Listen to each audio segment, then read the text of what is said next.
the Equities Conversation with the Candidates federal election event. My name is Sophie Kuiper-Dixon. I'm the editor here at The Equity. And I'm equity reporter Casey Jordan. And we're going to be your hosts and moderators for the evening. We're coming at you live, I've always wanted to say that, from the Little Red Wagon Winery, where we're joined by the 5 candidates running to represent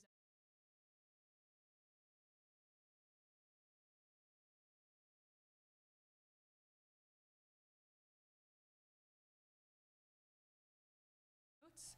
We've turned this space into a makeshift production studio for the duration of this evening to bring the best quality live stream event to the viewers who are tuning in right now. So we appreciate everybody being silent, and yeah, we're really excited to be bringing this event to our viewers. It's the first time we're doing it. We're doing it because we think the community should have access to this conversation unedited as it's happening. That's important to us, and we're trying to figure out how to do it. This stream will be available online after the event, and highlights from tonight's conversation will be published in a paper next week. The heart of the event will begin in just a minute, but first we would like to acknowledge that we are gathered here today on the unceded and unsurrendered territory of the Anishinaabe Algonquin people, which they have inhabited for thousands of years. We would like to extend our gratitude to these people for hosting us in an ongoing way. We're happy to be here today. Also, a big thank you to the Pontiac Chamber of Commerce. I don't know where they are right now. They're somewhere in this room, for helping us put on this event. It really wouldn't have been possible without them, so thank you to them. Our goal this evening is to hear from candidates on their plans to address some of the key issues for people in the Pontiac, a region we are defining sort of loosely as the slice of land between Breckenridge and Deswisha. The questions we're going to put to candidates tonight are based off of questions that have been submitted to us over the past 2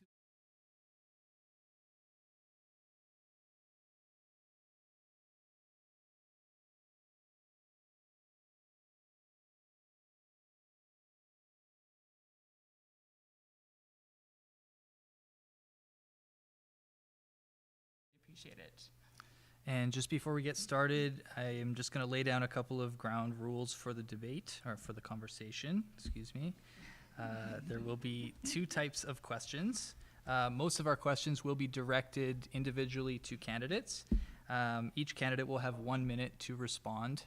If you make a claim about an opponent, another party, government, or a previous party leader, we will give that other person 30 extra seconds to respond uninterrupted. So we encourage you to talk about your plans, your visions, and what you believe you can do for this region. And secondly, we're going to have 2 discussion questions. These are meant to create a productive dialogue between the candidates. They're intended to be a little more conversational, and we're going to provide details for how those will go when we actually get there. So we'll let you know kind of as we go along. The candidates are seated based on alphabetical order of last name, so starting with Monsieur Bertrand, ending with Mr. White Duck. Our first question will go to Monsieur Bertrand. The next.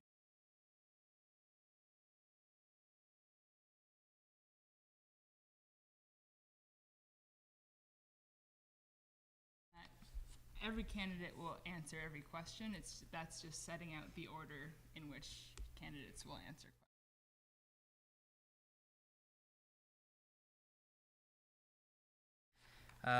Before kicking off the conversation itself, we're just going to give each candidate 30 seconds to introduce themselves. So starting with Monsieur Bertrand, and then we'll go down the line. So, Monsieur Bertrand. Bonjour, mon nom est Claude Bertrand. Je suis candidat du Parti vert. Vous pouvez voir ma biographie sur le site web du Parti vert. Je vais utiliser le temps que j'ai pour parler de la réforme électorale qui est très importante pour moi. Il y a eu un projet de loi qui a été déposé en 2023 dans la Chambre des communes par Mike Morris du Parti vert. Et 39 libéraux ont été d'accord pour voter sur ça. Il y a eu 3 conservateurs, le parti NPD et les Verts ont voté, mais la grande majorité des libéraux ont dit non. 2 ans plus tard, Justin Trudeau a dit que c'était son plus grand regret, c'est de ne pas savoir voter pour une réforme électorale. Alors, notez que ma chère collègue ici, Sophie Chantel, c'est ça? Sophie Chantel, excuse-moi, a voté contre la réforme électorale. Merci, M. Bertrand.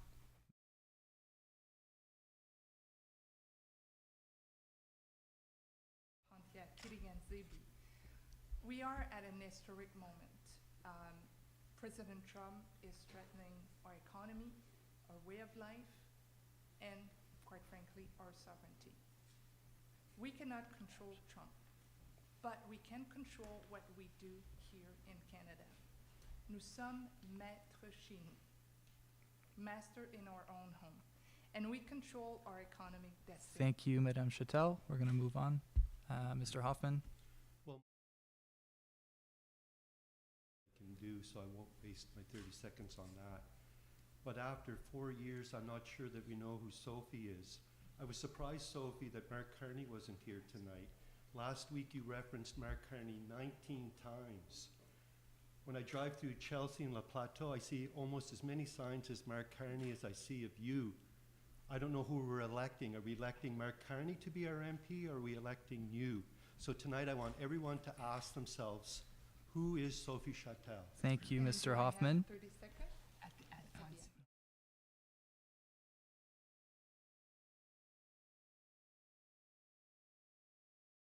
Yeah, I have lots of experience in life. I worked in the private industry for 20 years. I worked in the federal government for 25 years.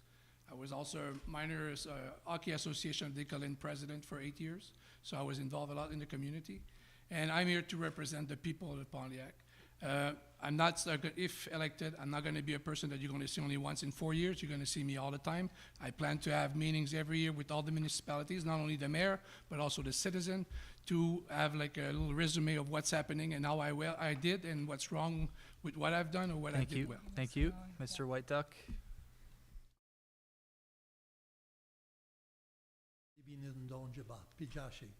So I'm really pleased that there was an acknowledgement on the land, the traditional Algonquin territory that we're on, the unceded territory, and pleased to be here tonight as a candidate for the NDP. And I just want to mention that history is in the making in this riding. It's the first time that an Algonquin Anishinaabe ever runs in this riding, and I look forward to the discussion this evening. Miigwech. And we will give 1 minute to Madame Chatel to respond to the 2 times her name was mentioned.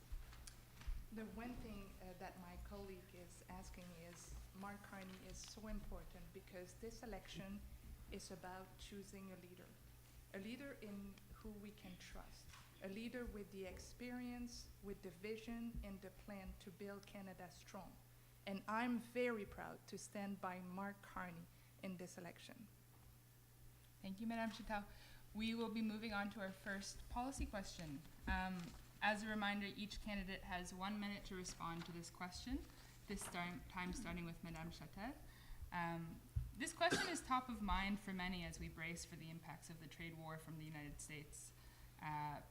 Beyond the easing of interprovincial trade barriers, which many of you have spoken to in the interviews we published last week, what is the most important thing you or your party will do to support Pontiac residents through the economic volatility and potential recession that may be coming our way? Look, I'm not going to sugarcoat it for you. It's going to be a difficult time. It's going to be tough. Trump is determined to change completely the global economy, one that we rely on prosperity. But we're ready. We're ready to respond. We need to fight, we need to protect, and we need to build. We are standing up to protect our worker by enhancing EI program. We also protect our farmers. We stand ready for that. We have doubled the revenue protection up to $6 million if they lose revenues because of tariff. We also provide funding to expand our trade and explore new markets like in Asia or in Europe. It's time to build a strong economy, one, not 13. We talk about interprovincial trade, but this is key for this region. It can unlock a full economic potential. So what we will lose with Trump's tariff, we might gain by unlocking the potential of our economy. Thank you, Ms. Chatel. Mr. Hoffman. Well, I'm going to take a much more local approach than Sophie did. I think it's going to affect the businesses, and it will soon affect the business at the Pontiac more, depending how long we have to endure this. But a good first step was what we had at Downtown Cafe a few weeks ago when the Chamber of Commerce hosted an event with Pedro Antunes from the Conference Board of Canada, who's a chief economist. And he really informed us a lot about the tariffs and the impacts of tariffs and the cause of them. But what's really good was when all the business people that were there attended, when we got away into breakaway groups, and we started discussing this, and we were beginning to form synergies that we never had before, how we could band together and help each other with new projects, new ideas. So definitely we have to look at this locally and all band together. And the first step was 2 weeks ago, which was very, very productive. Thank you, Mr. Hoffman. Mr. Nolan. Yeah, as a Conservative Party, what we're looking at doing is we're going to create a Canadian, Keep Canadian working plan. We have a $3 billion plan just for companies that will be affected by the tariff. And as we all know, Trump is unpredictable. And so that's why we have to create our a strong economy in the Pontiac, in Canada as well. So we have to, first of all, cut the free trade, well, have a free trade within provinces so that our farmers and our economy can sell from province to province without having a tariff or tax to pay. So that's going to help quite a bit. And help the agriculture and the forestry industry. So we're looking at doing a transformation at level 2 and level 3 within the region. So instead of just selling our raw material all over the place, we want to create industry in this region so that we can really transform our goods here and create jobs, good paying jobs, so people can stay here. I met a lot of people that are they're going to Val-d'Or, they're going to Northwest Territory to work. This has to stop. For 10 years, nothing happened here on the forest or in the industry, and we have to put our energy back into this riding and to create jobs. Thank you, Mr. Nolan. Mr. White Duck? Well, there is no doubt that we're at a very important turning point in Canada, but the issues that this riding was facing existed before. The tariffs and everything to come, and many unknowns that are coming, are going to add to what was already there. And that's the unfortunate part, that you kind of waited for the last minute to react. And of course, what is most important in all of this is the sovereignty of Canada. And something we must not forget and make sure. It's one thing to say that you're going to stand up for it, but what are you going to do to demonstrate that and to make sure, I believe as an MP, I'm going to speak as an MP if elected, that you stand up and don't trade off anything that we've acquired as a country over all of the years that our veterans have fought for, our farmers have fought for. Don't trade it just to please a president that we don't know what he is going to do from day to day. Thank you, Mr. White Duck. Our next question will be about support for the local agricultural industry and will come from Bristol resident. Oh. Yes, you're quite correct. Monsieur Bertrand hasn't had a chance to answer. Thank you. Let's get the clock going. Yeah. Here in the Pontiac-Kitigan, Zibi, the industrial base is very minimal. There are wood plants producing softwoods for export to the U.S., and there will be farms and some tourism as well. The tariffs are going to affect our ability to export the wood. The wood's going to become suddenly more expensive for Americans. Similarly, the tariffs are going to make it more expensive for us, that is, the businesses here, to buy fuel, to buy equipment, to buy parts for the trucks. So business will be shackled with higher costs.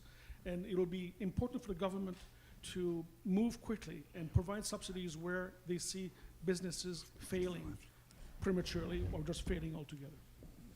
Thank you, Mr. Bertrand. Now, our next question will be about support for local agricultural industry and will come from Bristol resident Tyler McCann. Tyler is the managing director at the Canadian Agri-Food Policy Institute and raises cows and goats on a hobby farm with his family.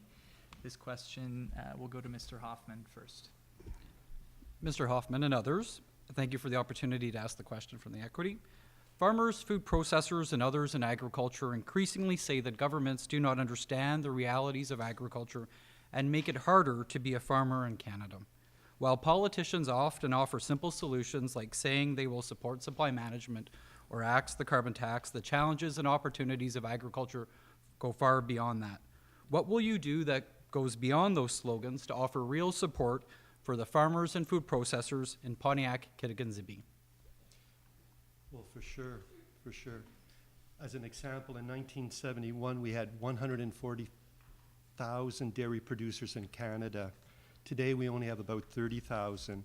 A lot of that is because of the quota price of $20,000 to $30,000 per cow, which is too high for young farmers to get into the dairy industry. Sophie says that, you know, we're going to put millions of dollars into all these programs and how supply management is a pillar of our sovereignty. But if anything, it keeps Canadians back. We would, in the PPC, phase out the food cartel supply management that's found on 10% of Canadian farms. Mark Carney has actually said in February, just a couple months ago, Canada is not producing enough. That is why groceries are so high. We need to produce more. So this raises the question then, why are we holding back dairy farmers from producing more? We're one of the least productive countries in the economic world. So we have to unleash our farmers. For sure, we want to get rid of the food cartel. Mr. Hoffman. Mr. Nolan? Yeah. So the Conservative Party view on this is, first, we're going to be defending the supply management that's in place already. We have to protect our farmers. And I'm not saying I'm a farmer, but I owned a farm for 3 years, and so I got some experience in the farm industry, and I know how hard it is to be a farmer, and I understand some issues. I didn't live all the issues that they're living, but I mean, I understand it. So we will be defending the supply management. We have to invest also in rural infrastructure, which is really important. And we will be supporting the sustainable practice through innovation and non-punishment, like carbon tax and fees and red tape that they have to go through. Thank you, Mr. Nolan. Mr. White Duck, please. Well, for me, what is always very important, of course, to defend farmers, of course, very important. But in order to defend farmers, you need to sit with them. You need to develop positions, and then be in Parliament and be able to bring these forward very forcefully, sometimes with the reigning parties who want to do all kinds of things and view it differently. But you got to do it with the people. You can't, it's not promises that make things happen. It's working with people and having an understanding of what the real needs are from many, many venues. To me, that's what's important. It's true dialogue and connection. And I could sit here, as I've said often, make all kinds of promises of this and that. But the greatest promise is to sit down with people and bring it forward as a package, truly representing the voice of the people.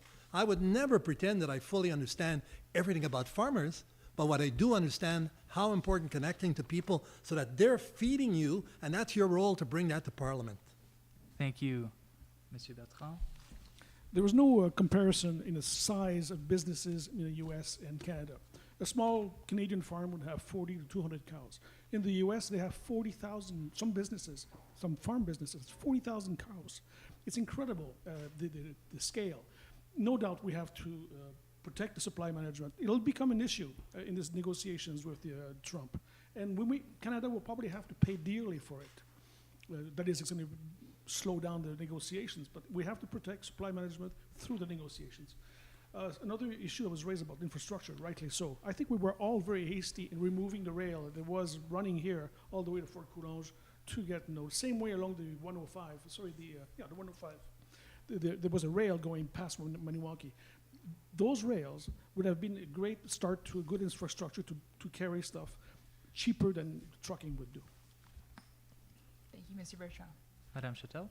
And Madame Chatel will have an extra 30 seconds. Excellent, thank you. Pontiac agriculture and agri-food system has a huge economic potential. It's true for Canada, but it's true also for Pontiac, and we need to unlock it. 3 ways I'm thinking that would be a success in our riding. We have to remove, as we talked about, removing interprovincial trade barriers, but for a region is unlocking a market in Ottawa that is big. But with that, we need to support the processing the food here in our region. And how we do that, we have projects like the abattoir that was really a good project carried by farmers in our region and the MRC. And we also have a project, Agri-Saveur, to do more of transformation here. And then we transform here, and then we sell to a bigger market without provincial trade barriers. So that will create an enormous opportunity here. Thank you, But what I Madame hear, Chatel. for the 30-second, what I hear from farmers is really that we need to cut the red tape, because farmers need to spend more time in the field than in filling paperwork. So what the commitment of Mark Carney and the new agriculture minister is to do just that, the red tape, and as the parliamentary secretary, I will hold them to that promise. Thank you, Madame Chatel. Okay, we're going to move on to the first of 2 discussion questions that we're putting to the candidates this evening. I'm going to kick things off with a question to one candidate. If others would like to respond, they may do so. I might jump in from time to time to keep the conversation flowing and on track and make sure we're hearing from everybody. But in general, we encourage you to respond to each other. So for this first discussion question, we'd like to hear from candidates on what they believe Canada should be doing to fight climate change. Mr. Nolan, we'll start with you. You've told us in the interview that we published last week that you believe the best strategy for tackling climate change was using technology to reduce our emissions. What do you mean by that, and where does the money come from to finance this approach? Yeah. So there's a lot of technology there's a lot of technology that's in place there to reduce the carbon tax that we could use. Instead of using old generators that are using diesel, we have a lot of the new motors that are using natural gas that can use it, so it produce less carbon tax. But going back on the carbon tax, though, is we have to also put in place that Canada emits about 1.8% of all the carbon in the world. And now the government that was in place, or it is still in place, is taxing Canadian just to reduce that 1.8% worldwide, and it's making us poorer. And in the last 10 years, when this government was in place, the emission of carbon was only by 0.02%. So it made us poorer, and the emission didn't reduce that much. So, as you know, our party, we want to eliminate the carbon tax and find technology ways. And hydro energy is another good way to reduce the. Does anybody else want to comment on what he said? Well, I think clearly the Conservatives have no plan to fight climate change, and we do. The Liberal government do, and to us, building a strong economy rely on a healthy environment. You cannot build an economy out of thin air. You need a healthy environment. Our farmer knows that. They are the front line of climate change. They know the risk of extreme weather event.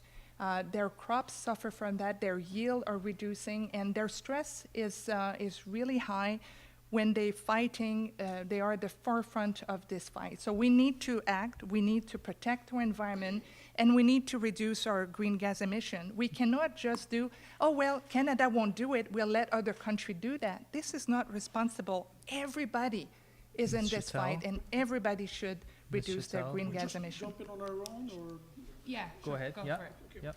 Well, first of all, they were in power for a long time, and they haven't met one single target for greenhouse gas reductions. That's speaking volumes. The first thing that Justin Trudeau did after getting elected, they asked him, what are you going to do? It's going to be growth. It's going to be buying a pipeline. We have to admit that in order to reduce greenhouse gases, there will be oil that remains in the ground forever. That's just a fact. If we insist on extracting all of the oil and shipping it around the world, whether it's burned in my backyard or whether it's burned in China, it will still have the same impact on the environment. The Green Party is going to end subsidies to big oil. There are billions of dollars given to companies that make even ginormous amount of money.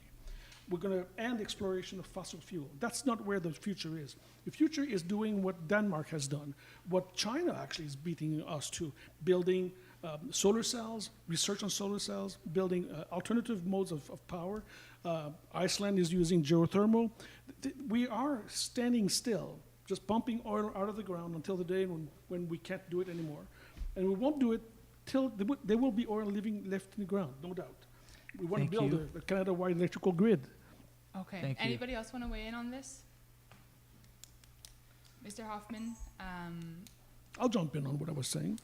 I'd like to hear from other people on this. So, yeah, we have a Well, question. I hear a lot of Well- top-down initiatives and programs and plans.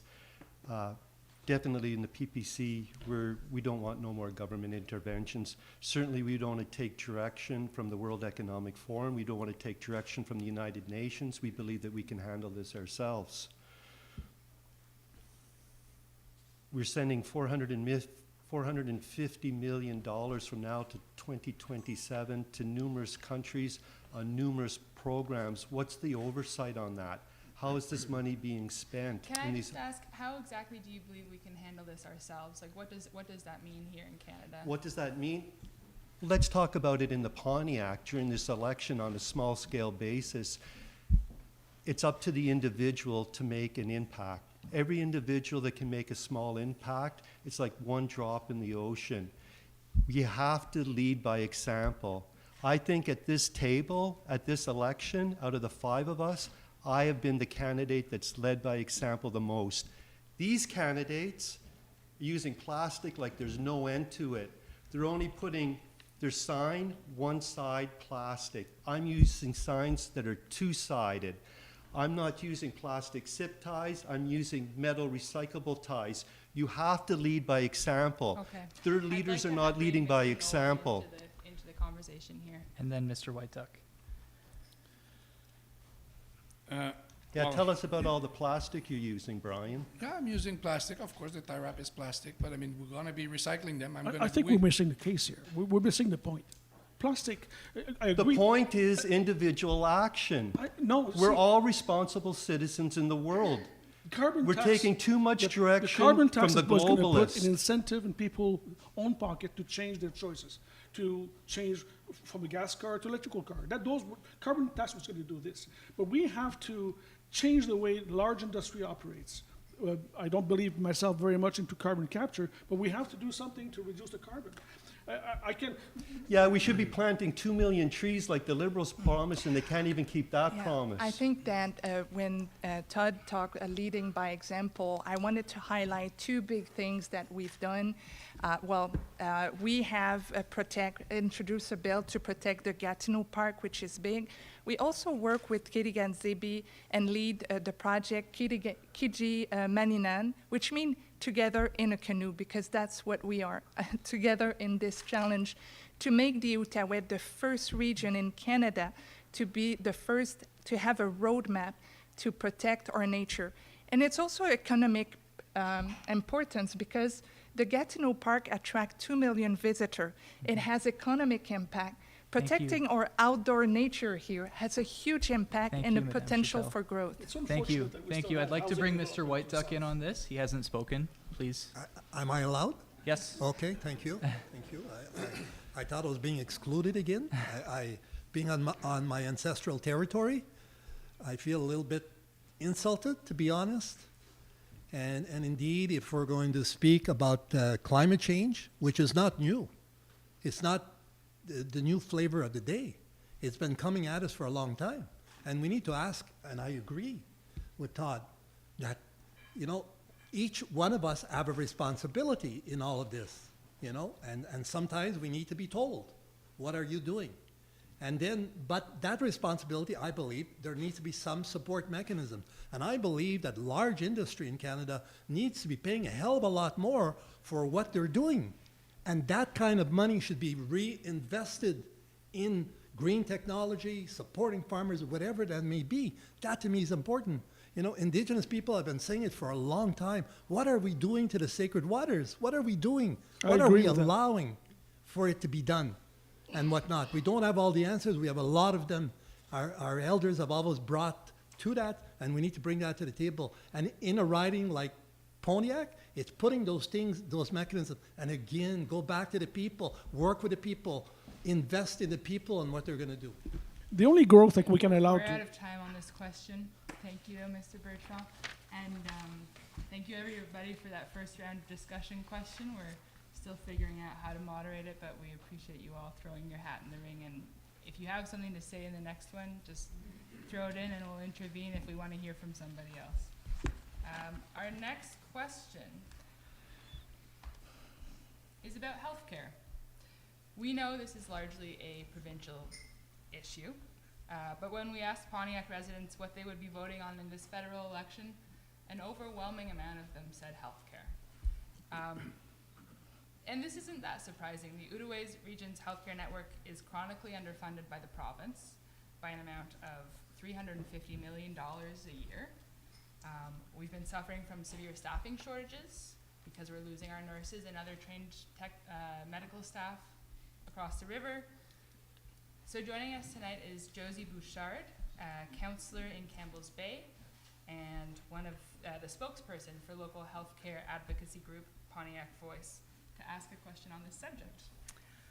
Thank you for having me So I'm and gonna having. scoot you this way to get you into the camera frame so everyone can see your beautiful face. Thank you for having me. Of course, healthcare is something that everybody every day lives. Either a family member or themselves have issues concerning healthcare. So of course, it's a major issue, especially in our riding. As she said, we're 350 million underfunded in the Outaouais, so you can imagine what it percolates down to our region, when in the rural area, how bad that could be to us. They're talking about closing a CLSC in Low, so everybody's on high alert, hoping that nothing to that effect will happen. So my question is, how do you at the federal level are going to champion the needs of people in rural area for health services and health care and social services? How each of you will be able to help us along with that? Well, I'll jump in because nobody else is. No, we have a planned order. Oh, we do? Okay. Yeah. Mr. White Duck, the question is for you first. Indeed, a very important question, healthcare and all of its services. And for me, one of the things that I try to do is when I got on the board of the CISO and try to bring a voice there that I thought was the voice of the people at that administrative level. But I would like to see at the federal level that the Outaouais be carved out, in a sense it's carved out because it has really special needs. We're on the border with Ontario and carved out, and funding arrangements be made with Quebec, so that funding would flow specifically for the Pontiac and the old Gatineau, who have similar needs, and getting that understanding and that agreement with Quebec. So it would require a negotiation, a different approach, because we need to get those resources, to get those doctors and nurses, and of course we can, employ and seek elsewhere around the world to bring in people and whatnot. And I would go even further to say we need to do much more in regards to training, nurses and personal home care workers, which I think are Mr. fabulous White, people. time is up. Mr. Bertrand? Health is certainly a provincial jurisdiction. So the federal sets standards and can provide some amount of subsidy, but the decision makers are in Quebec City. So that's where we should be influencing. There's a lack of healthcare professionals. That's blatantly obvious. Training has not been kept up over the years. Now there's an attempt to bring some people from overseas. I think we have to be careful because those are extremely dear resources for those countries that have trained those people. There's something unfair about how would we feel if somebody came and got our healthcare professionals and took them away. We want to invest only in healthcare, public healthcare, not private healthcare. That's something that all draws money away. We want to provide free access to reproductive care. We want to develop home care for people like the elderly, or those people that are living with a handicap. Home care is something that needs to be developed. There are so many avenues where we can improve, provide universal affordable daycare. That's something that can be done across the country. The Greens, those are the types of projects that the Greens want to put forward and want to work on. Thank you, Mr. Bertrand. Madame Well, Chatel. healthcare is a crisis in our region, and it's even worse in rural communities. In parts of Pontiac, you can no longer be born or die in your own community, and this is unacceptable. As chair of Rural Caucus and as chair of the Outaouais Caucus, I spent the last 2 years putting constant pressure on the Quebec government, and I co-signed 2 letters to Minister Dubé in Quebec with urgent and concrete solutions. First, we need urgently to increase the salary and the working condition of nurses and of technicians. Second, we need to ensure now that Quebec gives Outaouais their fair share in health care funding. Third, we need to expedite the recognition of foreign-trained physicians, nurses, and technicians. Healthcare is a right, not a luxury. Thank you, Madame Chatel. Mr. Hoffman. Well, for sure, our healthcare system is lackluster. We have good people working in it, but it's not very good. The American style of healthcare is also very bad. So we have to find a middle ground. We have to follow the example of other civilized democracies and implement some sort of a mixed system. So the PPC will introduce a mixed system of public and private service delivery that's found in many other jurisdictions around the world. We would also replace the Canada Health Transfer cash payment to a point system of equal value that will give Quebec a more stable source of revenue for health care. Hopefully they won't waste this extra money, but basically it's the feds giving up the GST it's the federal government giving up the GST that's generated from healthcare and give it back to the province. So basically we're giving the GST directly back to Quebec to implement in a more speedy and efficient way. Thank you, Mr. Hoffman. Mr. Nolan. Yeah, us, we will maintain the current transfer to healthcare to the province.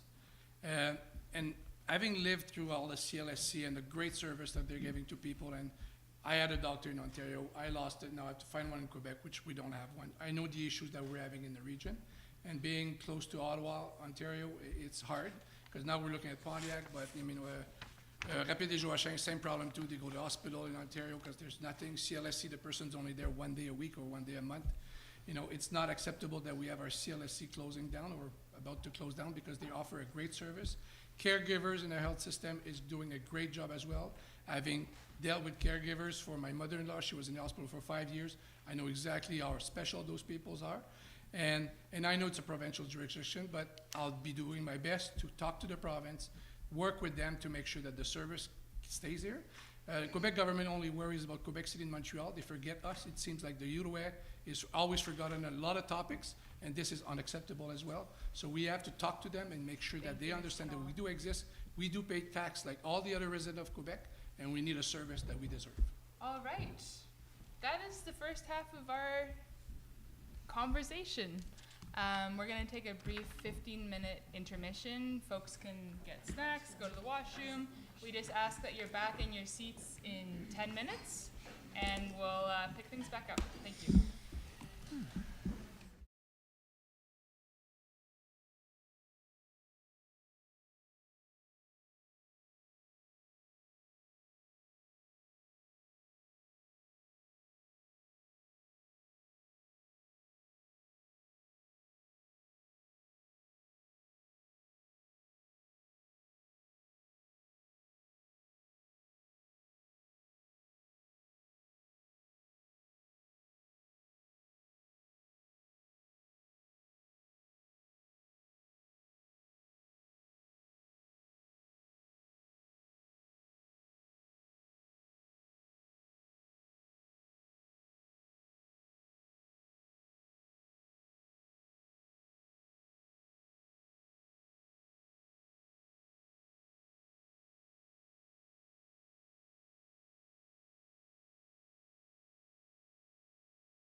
Ouais.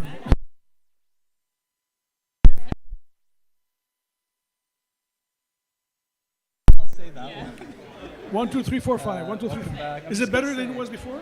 Welcome back, everyone. I don't know. What? I don't know what to say. I'm just going to get We should right have to done the a point. sound We're- check before. We're going to launch into the second half of our questions. Okay.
Welcome back. We're going to launch into the second half of our conversation with the candidates. The next question will be asked in French, and we ask that candidates please respond in French. For our English listeners, we will provide a translated response in the newspaper next week. La prochaine question sera abordée en français par nos candidats et candidates, et elle portera notamment sur la population aînée. D'après des statistiques fournies par la table de concertation des aînés et retraités de l'Outaouais, la MRC Pontiac compte la plus grande proportion de personnes âgées de plus de 70 ans de tous les territoires de l'Outaouais. Quelles politiques de votre parti vont servir à appuyer nos aînés sur le territoire? C'est à vous, M. Bertrand, de commencer. Alors, ça me fait plaisir, c'est une très bonne question. Parce que j'arrive bientôt dans 2 ans, 70 ans.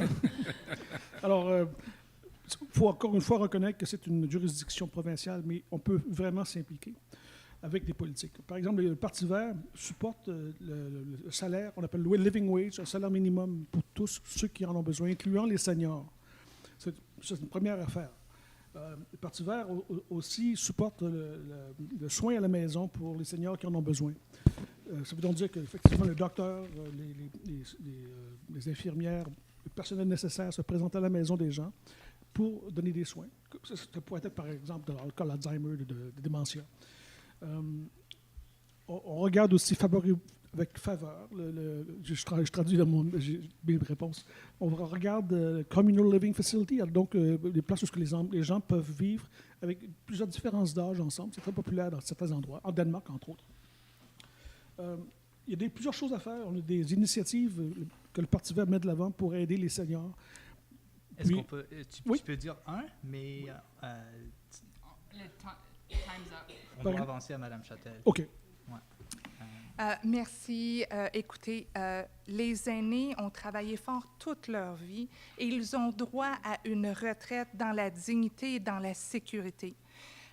C'est pour ça que notre gouvernement, on a indexé les pensions, d'une part, ça c'est important, surtout en termes d'inflation, mais on a aussi introduit des mesures très importantes.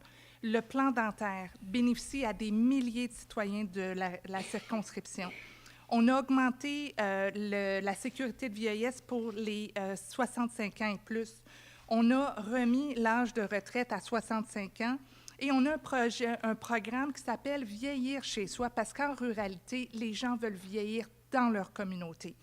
Alors, regardons de l'avant. Mark Carney a annoncé cette semaine qu'il allait augmenter le supplément de revenus de garantie de 5 % aux aînés qui font face aux turbulences économiques causées par Trump. Au Canada, on prend soin de ceux qui ont pris soin de nous. Merci, M. Hoffman.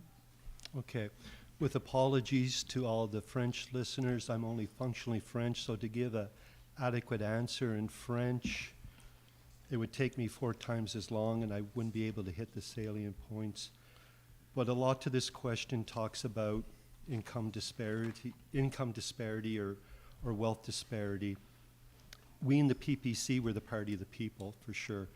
Whether it comes to the old age pensioners or to low-income families, definitely we wouldn't be making promises for seniors that are over 75 years old that we would be increasing their benefits.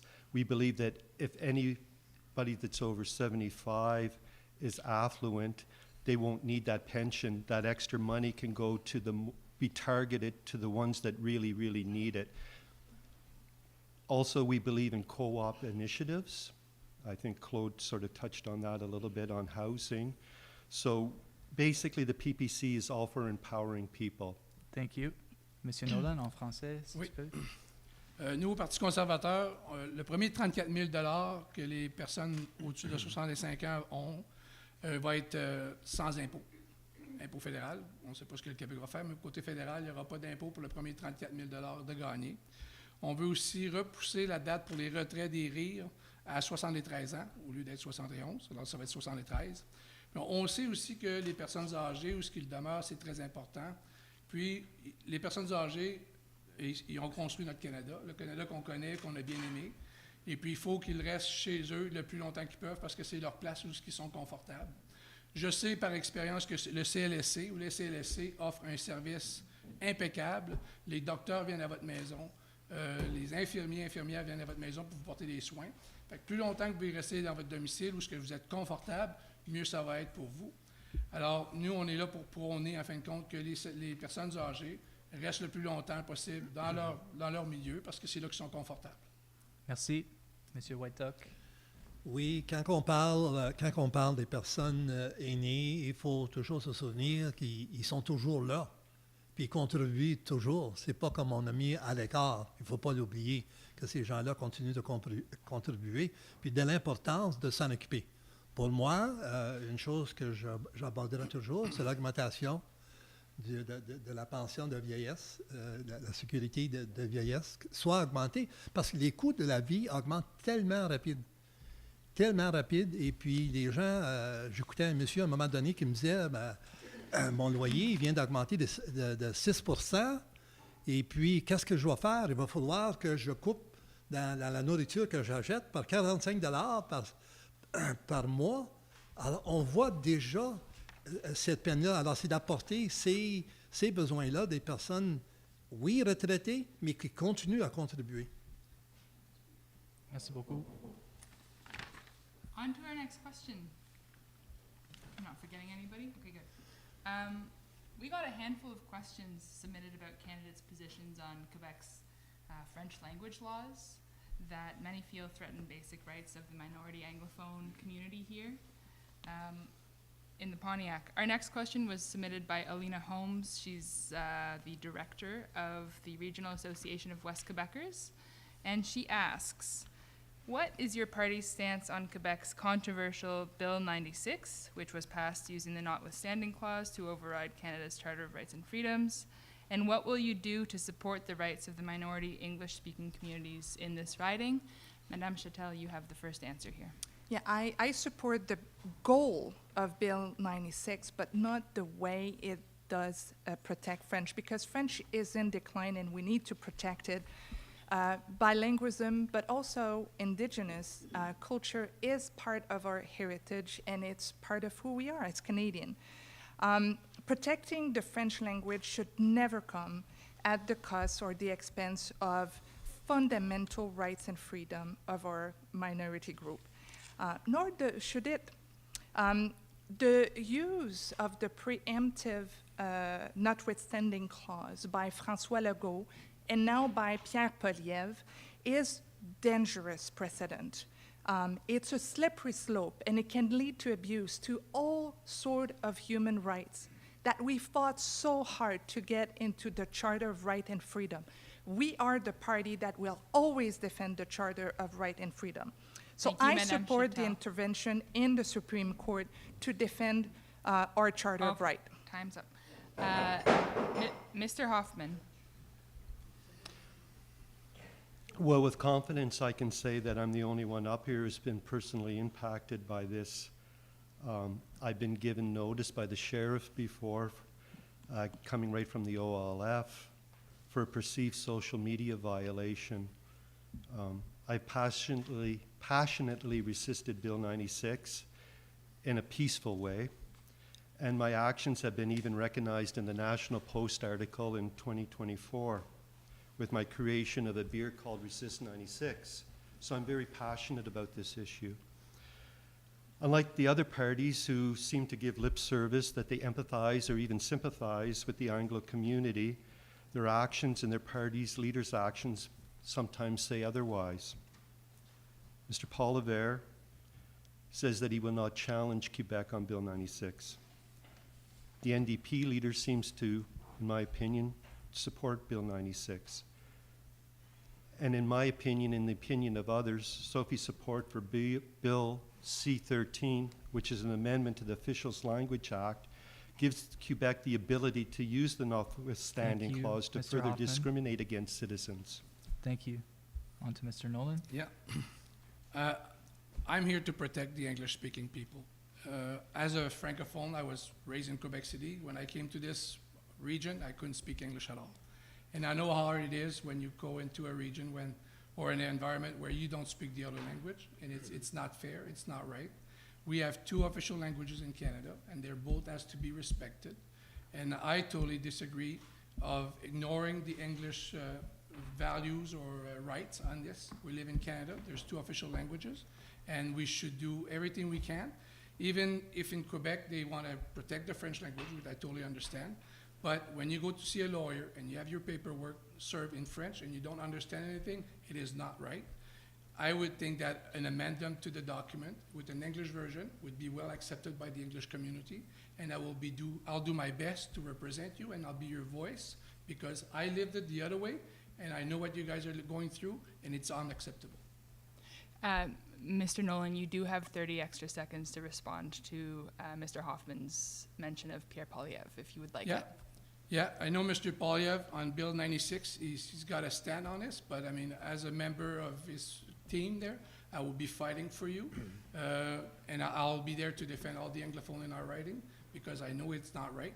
We have 2 official languages, as I mentioned, and we're in Canada, even though we live in Quebec, and we have to respect both people, and they're both founders' culture that we have, plus the Indigenous people as well. And we have to put everybody and make sure that everybody can communicate in the language that they want. And this is really important to me. Mr. Whiteduck, you have 1 minute and 30 seconds to respond, as your party was also mentioned. Well, many Angles to unbundle this as an Algonquin Anishinaabe, and I understand Bill 96. I acknowledge, Quebec's right as a democracy, as a government, to adopt laws that come to support French, but obviously having whatever we want to call it, complementary documents or documents in English, having access to that is very important because many of certainly the Indigenous communities and other people have been forced to learn English. We've been forced to learn English or French. But at the same time, our Anishinaabe-Moan language, we speak of 2 founding nations, 2 languages, but in this country, there is Indigenous people. There's Algonquin Anishinaabe. When you did the opening, you acknowledged the land you were on. You did not acknowledge the language and the role that Indigenous people play. And our language now is really, really difficult. To strengthen this country is to strengthen Indigenous First Nations languages that have been here forever. And when I fight and speak about those things, I will also fight and always fight for English rights and English language being used so people can get appropriate services, especially health services, especially among other things. That would be a battle that to me I would always take on in a good way, in a positive way, in a meaningful way with people, trying to convince people, not promising, but trying to convince people of how this change is important for the good and the health of the people. Thank you, It's an Mr. investment. Whiteduck. Thank you. Mr. Bertrand? This is a question that probably will live with us for quite some time. Hopefully we'll find some way of reaching a balance between what is convenient, what is an easy accommodation. I don't think that we've reached that proper balance at the time being. Stephen Harper declared Quebec actually had a vote in House of Commons declaring Quebec a distinct nation. I think it's undeniable. It's important to recognize the right of Quebec to decide of its political and constitutional future. In the same way, Quebec has the right to make a law that makes French the official language of Quebec. Does this exclude any flexibility to accommodate other people? No, it does not, I think, exclude it. Accommodations can be made on a per case basis, but where it comes down to the survival Thank you, of the Mr. language. Bracha. So, Madame Chatel, you have 30 seconds to Yes, respond. in response to the engagement, the action plan enacted with Bill C-13, I really support investing in our minority English language here. In Shawville, we invest in the SEDEC, which help English minority group to find employment, to learn French. So it's an institution here in Shawville, but it helps English community all across the riding. So, and beyond, it's a Quebec institution. So I'm very proud of the investment we've done in those key institutions. Thank you, Madame Chatel. Thank you. We're moving on to a new topic. In the lead up to this event, we had as many questions submitted about candidates' position on the war in Gaza as we did about agricultural supports. Our next question comes from Shawville resident Emma Judd, one of the people who wanted to hear from candidates on this subject. She will ask her question. Mr. Hoffman, you will answer first. And we will move over so that she can get in the frame. Since Hamas's October 7th attack on Israel, in which Hamas killed 1,200 Israelis and took over 250 hostages, Israel's military operation in Gaza has resulted in the deaths of over 50,000 Palestinians, including 17,000 children. A UN report has found Israel's war tactics to be consistent with genocide. The International Criminal Court has issued an arrest warrant for Israeli Prime Minister Netanyahu on accusations of crimes against humanity. In this context, do you believe Canada is doing enough to stand up for Palestinian human rights and to uphold international law? And what, if anything, would you push for Canada to do differently? Mr. Hoffman, 1 minute. Overall, I agree with the Canadian government's balanced and tempered position, like other Western democracies are doing. This is a multi-generational, multinational, multi-religious, multi-ideological conflict that very few of us can truly appreciate, and very few of us have a mutually agreed solution to. I, like the vast majority of us, feel sorrow for the innocent victims on both sides. I teach at Pontiac High, and last year in my Contemporary World and Ethics course, I instructed on this subject. I studied much about this subject in university, and I was at a loss to answer some of my students' questions regarding this conflict. It's so complex. The answer to the question here in Canada is that the PPC will stay out of foreign conflicts. Thank you, Mr. Hoffman. Okay. That's the time. Mr. Nolan. Yep, as a Conservative Party of course, we're against Hamas. It's a terrorist group. What they've done was unacceptable. You know, we have young people going to an evening, having fun, listening to music, and getting kidnapped and killed. You know, this is unacceptable. As for the conflict, it's a conflict that's been there for generation to generation. The government has decided to stay away from it, not interfere, and I think this is a fight or a battle that we cannot resolve because it's been going on forever and ever, and we're all against the terrorism. The terrorists that did the act, that is just unacceptable, and we will be fighting against them. But as for the conflict, it's a conflict that's been there forever, and we're in no position to take a stand or. Thank you. Mr. Whitetuck. Well, I guess I would say that Canada has not done enough, and indeed we need to take a stand. Canada is a country of peacemakers, and certainly it is staying out of playing that a very important role. And I have publicly and very openly put my pledge to the level of understanding that I have in regards to Palestine, one of them being that there be a two-way arms embargo on Israel, and Canadian involvement in illegal Israeli settlements in Palestinian territory, address what's happening in Canada, both for the anti-Semitic and anti-Palestinian racism that's taking place, making sure that that's dealt with by the courts if necessary, recognize the state of Palestine, and properly fund humanitarian. How can we continue to just sit here and watch what's going on with the deaths and the bombing of hospitals? How can we as a country? We are peacemakers. Thank you, Mr. Whitcock.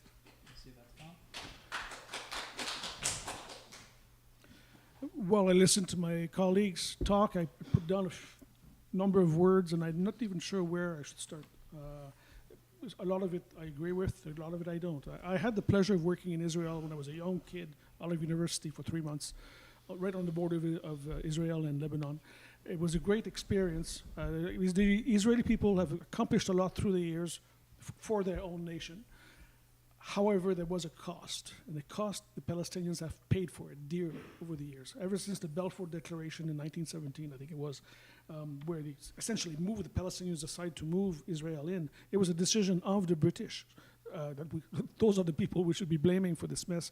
But the 1,200 hostages that died, unfortunately, it's a build-up over the 70 years. You must not take those atrocities. I'm not apologizing for them. We must not take these atrocities as separate from what happened before and what happened after. I think it's a genocide, just by proportionality of the number of deaths. Thank you. Thank you.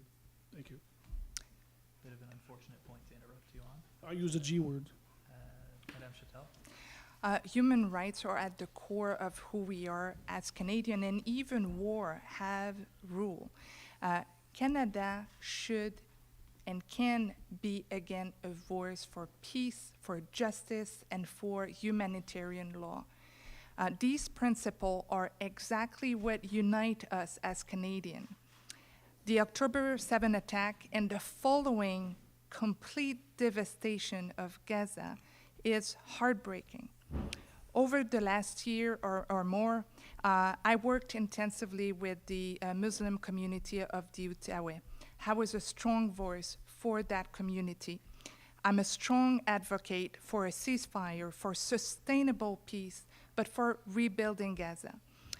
I support, with the Muslim community, we talk about that. We support the Egyptian reconstruction plan, rebuilding Gaza for and by Palestinians, and I hope that Canada can play a key part in that. Thank you, everybody, for answering that. Our next question will be asked by Kim Laroche, who's here with us at the table. I'm just going to scooch over to a little shuffle here. Kim is the Director General of the local food bank Pontiac, and also coordinates positive mental health and suicide prevention programs for local men's shelter Autonome Pontiac. She will ask this question in French, and we ask candidates respond in French. As mentioned earlier, an English translation will be available on our website and in our newspaper next week for those who prefer English. Kim. Merci de me recevoir. Comme l'a mentionné Sophie, je travaille pour différents organismes dans la région qui soutiennent les personnes à faible revenu. Depuis un certain temps, la demande pour de l'accès à la nourriture à la banque alimentaire ne cesse d'augmenter. L'itinérance aussi, et nos refuges sont pleins, faute de logements abordables ou faute de logements tout court. Le développement économique, c'est important, mais concrètement, qu'est-ce que votre parti ferait maintenant pour aider les personnes à faible revenu? And this question begins with Mr. Nolan. Bonsoir. Nous, le Parti conservateur, on a déjà fait une annonce qu'on allait réduire les impôts de 15 % pour les personnes qui sont à bas revenus afin de sauver de l'argent, avoir plus d'argent dans leur poche. Également, on va construire des maisons, mais des maisons abordables. On ne construira pas des châteaux, on va construire des maisons à prix modique. J'ai fait le tour à Maniwaki, j'étais allé voir la popote roulante qu'ils ont à Maniwaki. Les personnes font un ouvrage exceptionnel. La personne me dit que, là, environ 3 ans, il y avait environ une 50aine de personnes. Aujourd'hui, ils sont au-dessus de 200 qui profitent de ce service-là. Puis c'est les personnes qui travaillent là, ils ne font même pas le salaire minimum, ils font des 80 heures par semaine. Puis, on n'a pas besoin d'aller loin. Là. Moi, j'ai vu des itinérants à Gracefield, À Gatineau, on sait où est-ce qu'elle avait l'ancienne aréna Robert Gartin, c'est plein. Ça a l'air d'un dépotoir, puis c'est de valeur, parce que là, le monde n'a plus d'argent, le monde, ils ne savent plus où aller. Ils vont à la banque alimentaire, puis ils font la ligne pour aller à la banque alimentaire. Ils n'ont même pas assez de nourriture pour nourrir tout le monde. Alors... Thank you, Mr. Nolan. Merci. Monsieur White Duck. Premièrement, merci aux banques alimentaires. Tout le bon travail que ces gens-là font avec du financement vraiment limité. Vraiment limité. Pour moi, ça serait important, dans le court terme, pendant qu'on construit des logements, qu'on supporte, qu'il y ait quand même plus de support pour les banques alimentaires. C'est une réalité dans laquelle les gens vivent. Parce que tout ça ne va pas arriver dans le même temps. Ça va se développer, mais pendant ce temps-là, il faut qu'ils se nourrissent. Alors, je pense qu'il peut y avoir des programmes pour supporter et tout ça. Moi aussi, je vois beaucoup d'itinérance un peu partout, de gens qui n'ont nulle part à aller, manque de services, mal compris, santé mentale, dépendance et tout ça.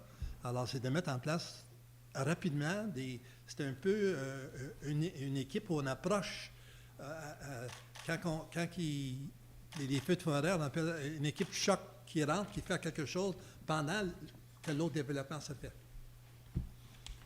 Merci. Monsieur Bertrand. En Finlande, il y a un principe qui s'appelle Housing First, logement en premier.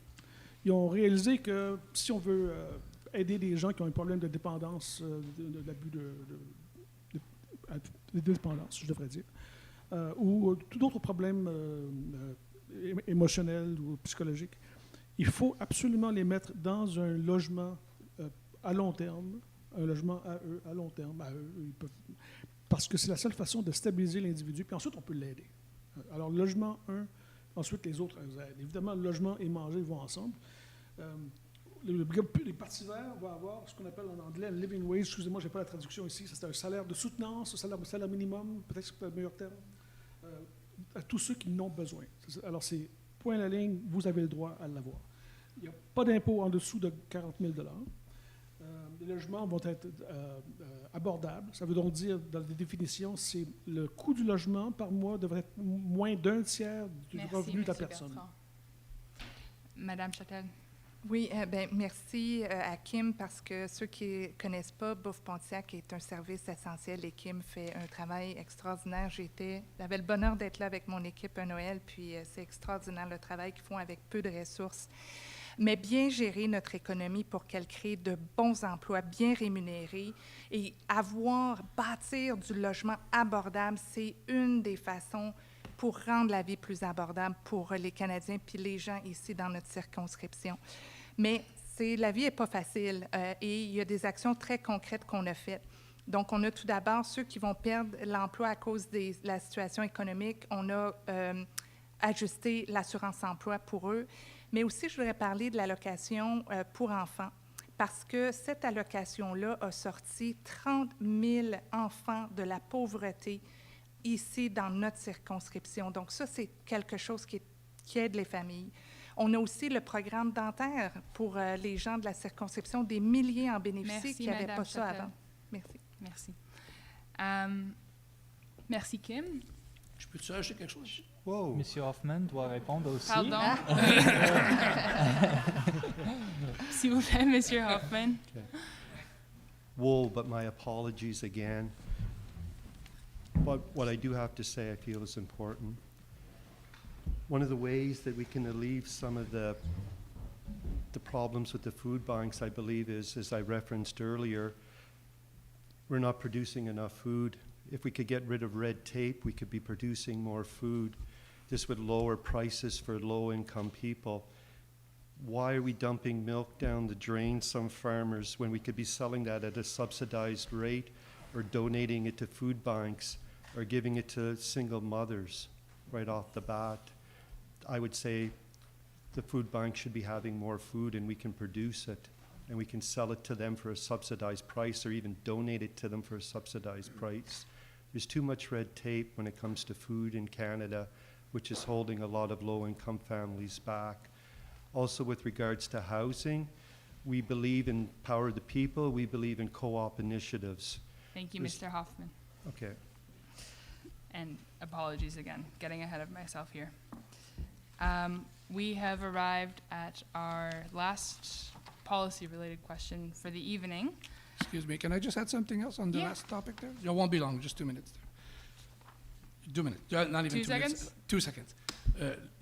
I'll say it in English too, so I want to make sure everybody hears it. So when I did my tournée around the riding there, I went to a place in Messine there, and they have affordable housing. They have nice little apartment. It costs $500 a month, and they are subsidized electricity and gas. And you know what? The people that live there, they were really happy. And I think we should make more of those available. They're maybe 500-600 square feet, but they were so happy to live there. And I Okay. think we should make more of those. Et Nice. j'ai oublié de mentionner, I just Il est trop forget tard. to mention, yeah, but for Kim who asked Everyone an gets important, 5 extra seconds. For Kim who asked an excellent question, we are deploying the National Food School program, which will be a very important program because if we want our children to go at school without an empty stomach and learn and become and reach their full potential, this is a very important program. Okay. Monsieur Bertrand. We must build prefab houses here with the wood from the Pontiac. So we have on a les gens sont capables de travailler, on a le matériel. Alors, pourquoi pas le faire? Il faut le faire. Il faut faire un projet comme ça. Okay. Mr. White Duck, would you like to add anything? Oui, rapidement, pour Oui. juste indiquer que je comprends mal. Moi, peut-être que je dis toujours, je suis juste un Indien qui vient d'une réserve. Plein de choses que je ne comprends pas. Mais pourquoi est-ce que toutes ces choses-là n'ont pas été faites auparavant? Quand on parle de nos enfants, quand on n'a pas investi dans nos enfants, dans les écoles, les enfants qui allaient à l'école avec manque de nourriture, si on y croit vraiment aux prochaines générations, là, on arrive aux élections, puis il y a plein de promesses. À un moment donné, là, assez, c'est assez. Merci. Et Mr. Hoffman, is there anything you'd like to add? Just that if we want to build affordable housing in Canada, Mark Carney said that it takes a wartime effort. If it takes a wartime effort, we have to reignite the sawmills. If we reignite the sawmills, we need more trees. I referenced before the 2 billion trees that the Liberals have failed to plant. Sophie didn't reply. Can you please reply back to that? 30 seconds, Madame Yeah. Chatel. What Mark Carney have been saying is that we need to build more home, affordable home with our wood. And I spoke with the forestry sector. They thought it was a great idea. It can unlock the potential as we facing enormous tariff on our forestry industry. So that is a measure that they look forward to, build more home with our wood. Thank you, everybody. Now, we are moving on to the last question of the evening. I am going to shuffle back into the middle of the table. Here we are. So we've spoken about the economy from the angle of what's needed right now in this moment of this trade war and the anxiety that we're feeling around this. For this last question, we want to come into this question of our local economy from a different angle. Aside from the immediate anxiety that I mentioned caused by this roller coaster of a trade war, the bigger picture question of how to bolster Pontiac's economy, bring more jobs here, from what I've seen both on social media and in the questions that have been submitted to us, this is what voters are really asking about. Most of the comment threads are asking about this. The survey we've done lists jobs, economy, under healthcare, I think. And the answer we've gotten for decades is we're going to bring jobs here, but we don't really see that happening fully. So you've all made your pitch to us last week in terms of what your vision is, in terms of what industries you'd like to invest in. We can't assume everybody's read that as much as I would like to. So what we're going to do now is ask you to briefly sort of in 1 minute share what your vision is, what you believe is the key thing to do to invest in the economy here and really bring more jobs. That's kind of at the heart of it. And once you've done that, we're going to turn to a discussion to see if there's anything that you guys can agree on. You're 5 very smart people who have sort of put your minds to thinking through on one of these key issues here, and we'd like to hear if there's space that we can sort of say, yes, this is actually really central. So, with that in mind, let me see who we're starting with. Mr. White Duck, we'll start with you. Would you mind sharing what's key to your economic development plan for the Pontiac? Well, I think at the last debate, one of the things that was put forward was in regards to tourism, for example. But in order to have tourism in a region like the Pontiac, you need to have infrastructure. It means hotels and locales and whatnot. And I think the federal government could play a very important role in supporting regions and municipalities in being able to construct those infrastructures that are important to attract tourism. Tourism, I believe, in Canada is going to become more and more something that's really important and supportive to allow regions to develop. The other thing that comes to mind are the multiple federal employees. You know, allowing federal employees to work from home also is its own form of economic development, because people are staying home if they can stay home and not have to go to the office. So they end up spending their funding in the local grocery store with the local farmer and all that. For me, that's another aspect of economic development. Thank you, Mr. White Duck. Monsieur Bertrand. Well, a few words that come to mind. Certainly infrastructure. When they come back to the idea of having roads that will be sufficient, adequate, and railroads sufficient to move the materials that we want to export. We need startup businesses. We need to kickstart businesses. So that's either by bringing funds from the outside, private equity, or public funds. Again, there are countries out there where the government represents 70% of the ownership of the housing, and we're not talking about communist societies, capitalist societies. We should mandate the CMHC to build. CMHC is well placed. They have the resources. We give them the resources, but they have the know-how. I've envisioned housing within municipalities, so be it multiple logements multiples, nor urban sprawl should come out of this program. Car-free living should be promoted within walking distance of buses, trains. Again, I'm coming back to trains because I have a love for trains. Thank you, and Mr. you want me to Bertrand. stop now, do you? Yes, Okay. yes. There will be discussion afterwards where you can talk about your love of trains. Madame Chatel. Yeah, Pontiac have been hit hard by the closing of the mill in the last decade, but I believe that our future is not behind us, is ahead. I see very important opportunities in agriculture and agri-food, and we talked about it earlier. Forestry too, with building more home with our woods. Clean energy is something that is an opportunity in Pontiac as well. Construction, building, we have to be very ambitious and think big. My colleague talked about outdoor tourism is a huge potential for growth, and I agree we have to invest in infrastructure. We've done with the SADC and Development Economic Canada, who has a specific program for 8 MRCs that are vulnerable, and that we should take advantage of that. And we have not to forget connectivity. We brought internet, high-speed internet. We need to expand this program with Quebec in partnership to cover cellular. Mr. Hoffman. I think the greatest resource that the Pontiac has is its people that are already here, the people that understand what's going on here. What we or the government, what we need to do is unleash the potential of these people. Too much bureaucracy, too much red tape, they're discouraged too much. We have to unleash them. We've seen over the years so many projects that were going to come in here by big companies. We've seen prospects of a wood furniture plant, a pellet mill. We've seen this, that, everything under the sun. But we have to trust the people that are here. We have to trust the small entrepreneur that is here. We have to unleash their potential, not the shiny shoes and the briefcases, people that come up here and say they're going to do this and do this and do this, as if it was manna from heaven coming down from the sky. We have to leash these people, get them started up as entrepreneurs. Good partner for that is the SADC. They'll start up with a business, 1, 2, 3 people. It'll grow exponentially to 3, 4, 5. And then when the trade barriers are lifted, then we got a market of 150,000 people next door to us, and we can go over there. Okay, thank you. Mr. Nolan. Yeah.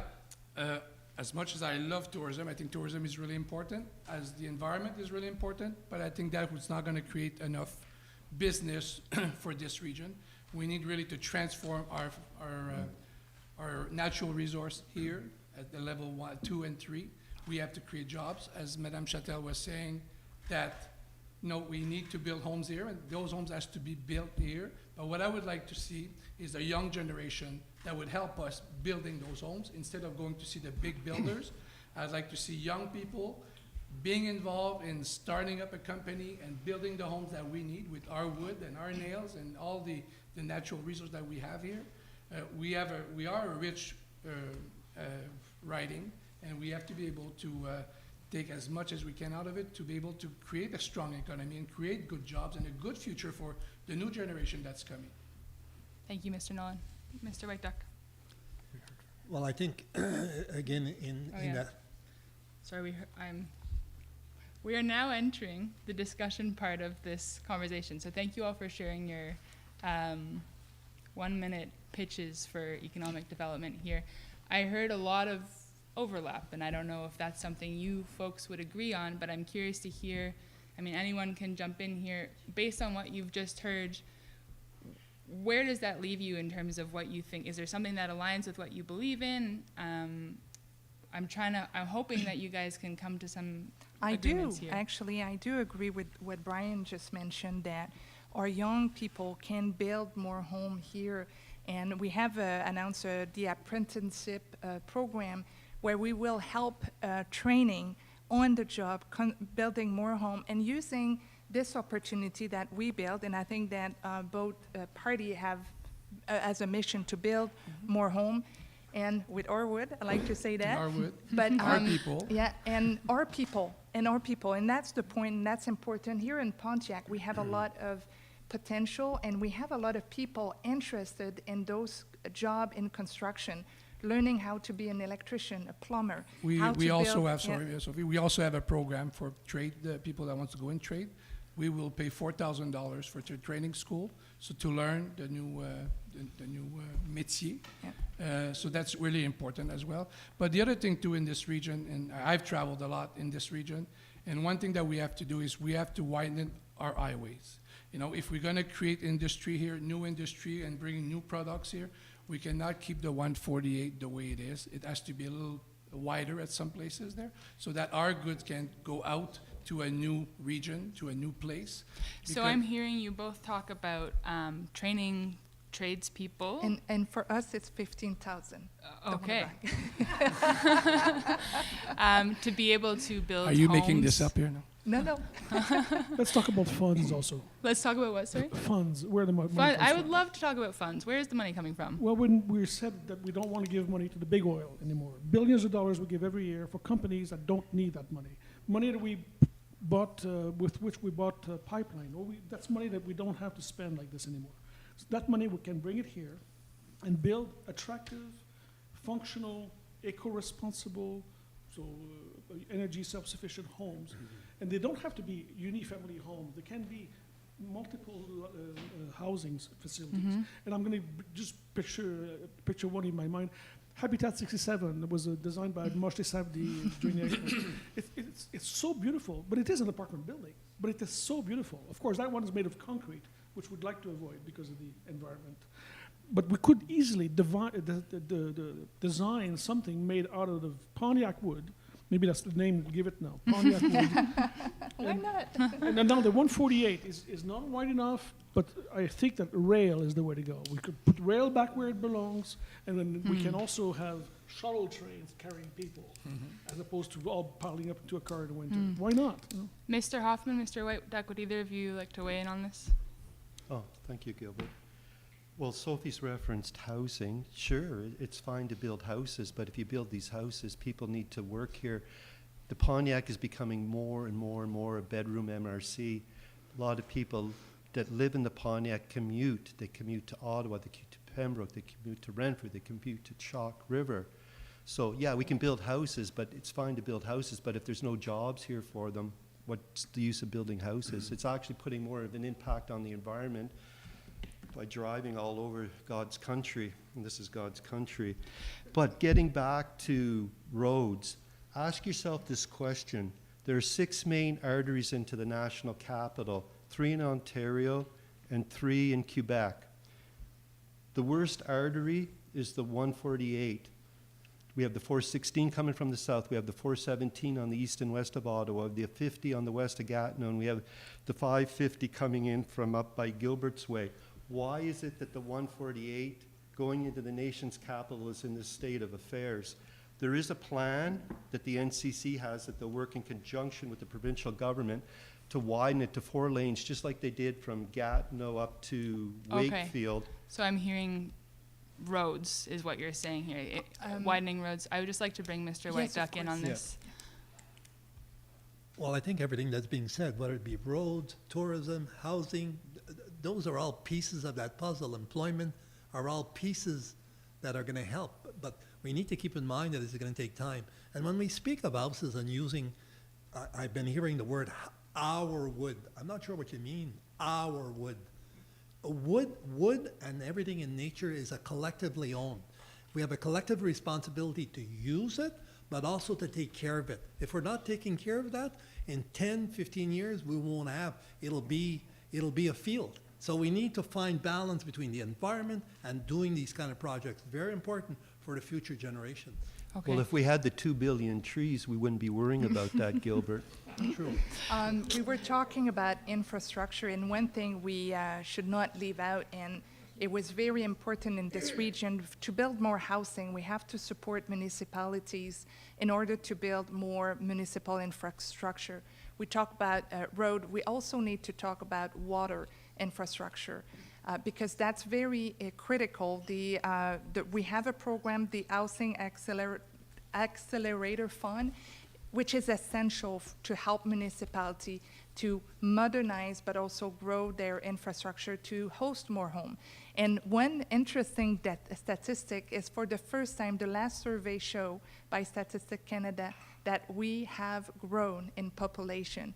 We used to have a declining population, and for the first time a few years ago, the data showed that we are welcoming over 500 new residents, and it's the first time. So I think we need to be ambitious for a region, attract more job, and we have opportunity. We talked a little bit earlier, by removing interprovincial trade barrier, by transforming our food here with projects like Agri-Saveur and the abattoir, we can extend this market, and agri-food and transformation is a key area for growth for our region. Thank you, Madame But the Chatel. trade barriers So aren't just removed yet. By Canada, they will. On the federal one, and one that is very important here, because the meat you Should sell, I just jump in? the meat you sell Sure, from the federal abattoir, one, say yeah. if the federal By one is Canada gone by Day, and that's July a big 1st. one. Can you add Yeah. 5 minutes to the clock? Yeah. I'm liking this. I'm just going to add 5 minutes. Oh, good. Mr. Bertrand has flagged he would like to jump in. Yes, you said something about water. That brings to mind a Chalk River plant being built, the near surface disposal facility, which I think is just a stupid mistake that should never have made it out of the boardroom. Somebody probably said, let's just put it 1 kilometer from the river, and they should all laugh. But no, probably the big boss said, yeah, that sounds like a great idea, let's do it. I think it's a mistake, and we have to reverse it ASAP. Can I add on this that the Chalk River nuclear waste right now, if you see the site, it's a building that used to have a nuclear reactor, and it's right now in Chalk River, and not 1 kilometer on the side we all of know the that. river. We all know that. So that, I agree with Claude, that we need to remove that waste. Now, we have to put a safe place, because if you put it, let's say, 10 kilometers, but the water is connected with the site, that's not good either. So we need to have the safe place, and I agree with Monsieur Bertrand that we need to make that waste very secure right now. We cannot wait another 10 or 15 years. Mr. Nolan, do you want to? Yeah, I just want to add, because we were talking about water here, and for the last 10 years, we've been promised that everybody in Canada would have drinkable water.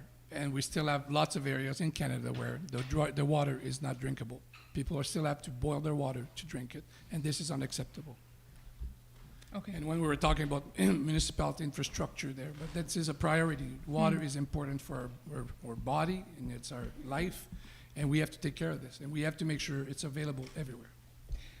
does your party have a proposal for We want doing to that? make sure that everybody's got drinkable water. It's Okay. like, that's the plan. Okay. Mr. White Duck, have you heard anything you'd like to speak to? Well, to comment on the issue of water, or Yeah. potable water, we've heard that promise from different governments that all First Nations, for example, everyone would have potable water. Yet in Canada, there are still 275 communities that don't have potable water. My own community, about 50% only, we receive bottled water. Can you imagine an elderly person having to pick up a 5-liter bottle of water, and that's what they're going to survive on? And we have been for years, with many promises that good things were going to come. Everyone deserves to have potable water, no matter where you live.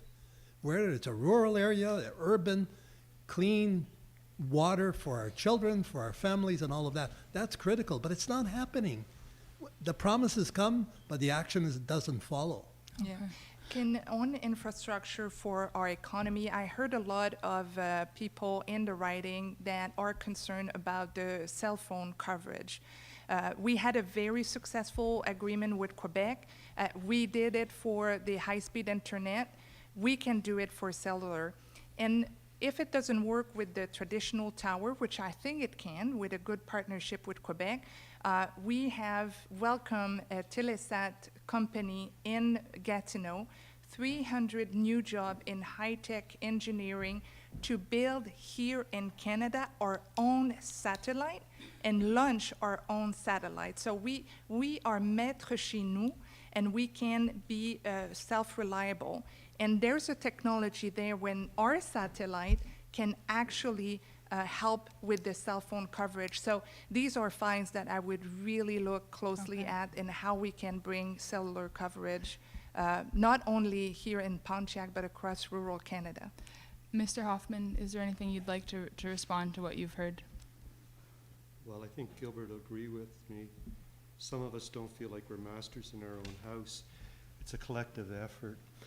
But getting back to trade barriers, Sophie, you had mentioned that July 1st that they'll be off, but that's only for on the federal regulated or the federal side. What are we going to tell the construction worker that can't cross the border? What are we going to tell an engineer who's in the Pontiac, whose engineering stamp is not recognized in Ontario? We're denying them their opportunities. The Liberal government under Chrétien tried in '94 to ease these barriers. They tried in Trudeau government in 2017 and they failed. Instead, you were so focused on gallivanting all around the world, making free trade agreements all over the place when we did not have free trade in Canada. If it's free trade is lifted everywhere, Sophie, I promise you this, I'll be the first one to telephone and congratulate you. Oh, wow. I will. Okay, because I'm taking the partisanship out of it. Yeah. But looking at the track record, I don't see where your party has did it. There's nothing like a good crisis to focus the mind. So definitely the federal trade barriers will be out by Canada Day.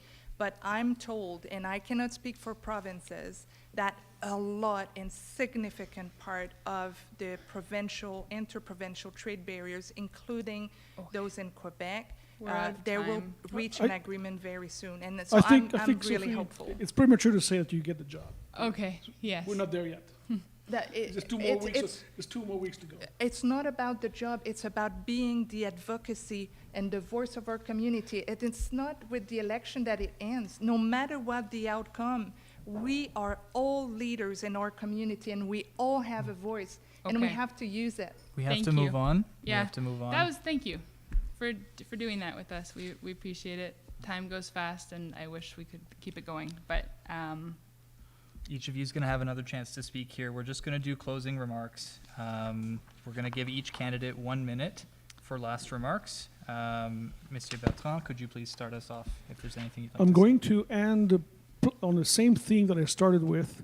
We need an electoral reform. The system that we have right now does not give each and every Canadian the ability to know that the vote counts. And that's why we have lower and lower vote participation. I'll give you an example. The Green Party have 5% of the vote in 2019. 5% of the vote, 5% of 338 is about 17 MPs.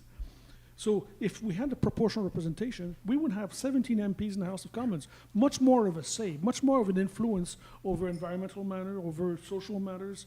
But no, the system, the first past the post system does not allow that. Air Canada is buying $4 billion worth of Boeing aircraft. I think that with the government ought to tell Air Canada, you want Canadians to fly these airplanes, and what Boeing has done to C-Series from Bombardier when we wanted to sell in the US, we should tell Air Canada massively, let's get rid of this. Thank Choose you, another Mr. airplane. Bertrand. Thank you. We're going to move on to Madame Chatel. 1 minute, please. The stakes has never been higher than in this election, and you have a choice to make. I'm choosing Mark Carney because I believe he's the only one with a real economic experience managing crises. He has a vision for Canada and a plan to make Canadian economy one of the strongest in the G7. We have ambition, we can think big, and we're strong and united. We can not afford taking risk at this election. Like Mark Carney, I will fight for you, fight for Canada, for Pontiac, and for our future. It's time to build. Thank you. Mr. Hoffman, one minute. Well, I agree with what Claude said. If we had electoral reform, proportional representation in Canada, the PPC would actually have more seats than you, Claude, because in 2021, we got 880,000 votes to your 340. So we would probably have 25 MPs. It doesn't matter. Both parties would be represented stronger in Parliament. So I would like everybody to look at the PPC. The PPC, since its foundation in 2018, was the party that was way ahead of the curve. We were ahead on the problem with mass immigration. We were ahead of the curve on internal trade barriers. We're a party that's putting out ideas that resonate with Canadians more and more. The problem is we're being drowned out of the conversation. It's a shame that our leader, Mr. Bernier, has been denied to be in the all candidates or the leaders debate. So we're just going to keep plugging away. The thing is to get the ideas out there, and I really strongly recommend that you look at our policies. Thank you. Thank you. Mr. Nolan, 1 minute. Yeah, it is an important time in our life right now. The election is crucial. And Mr. Carney, when he got elected, he lied to us about when he resigned from as a chair of Brookfield. Mr. Carney also put money in offshore's account when those companies should have paid tax in Canada. And he just didn't pay tax in Canada. Instead, I did it. And that's not right. Us as Canadians, we pay our tax. We have to pay tax. And if we don't pay tax, Revenue Canada is going to be after us. And he was able to put his companies without paying tax in Canada, and that's not fair to us because that money should have been ours. Now, we have, you're not finished yet. I'm talking now. So. And I don't think it's right. I don't think it's right. And I think it's a crucial time, and we have to make the right decision. If you look at the past history of Mr. Carney, the British government, the Prime Minister that were there at the time, they both said that it was the biggest mistake they made to have a Prime Minister, as if we would call him as a Prime Minister. Thank you, Mr. Nolan. We're going to give Madame Chatel 30 seconds to rebut. Yeah, just to reply, I think what's important to say is that everybody has to pay their fair share of taxes here in Canada. That's a project I worked on at the OECD, and I can guarantee you that Mark Carney always pay his fair share of taxes, including his company in Canada. He found some evasion ways so that he No, didn't. Mr. No, that's Nolan, not true. that was your minute. Mr. White Duck. Well, my closing words would be that I am running under the banner of the NDP and what it represents. Doesn't mean I agree with everything. I have a voice of my own. I'm not here to speak about Jagmeet Singh. He can speak for himself. I'm here to hopefully be considered to be the member of parliament for this riding, to be a person that will connect with people, what I call heart to heart, to be open, knowing that I don't have all the answers, but it's by working with people, bringing it forward, standing up when you have to stand up, standing alongside people and working with people, with no promises other than what I can bring and who I am. And as an Algonquin and Anishinaabe that have struggled, as our nations have known genocide, poverty. I've known all of those things. I've lived those things to reach this where I'm at this table has been, I was explaining earlier to someone, it's been a long journey to be here. And if reconciliation really was to happen, if it really meant something, all of the parties at this table would come stand behind me and pull out and say, we will allow an Algonquin and Anishinaabe to represent this riding on this unceded territory. Thank you, Mr. White Duck. Thank you to you all. That's the end of it. It went by faster than I was expecting, and yeah, we're really grateful you came up. Thank you to folks who tuned in on live stream. This was the first time we were doing this, as we mentioned, so we'll hear from our tech gang how it went at the end of the night, but they're going like this. Thank you to the equity. Sorry? Thank you to the equity for organizing this. Yeah. Okay, Thank you. You've done a great, fantastic job. Well done, Equity. You Woo. rock.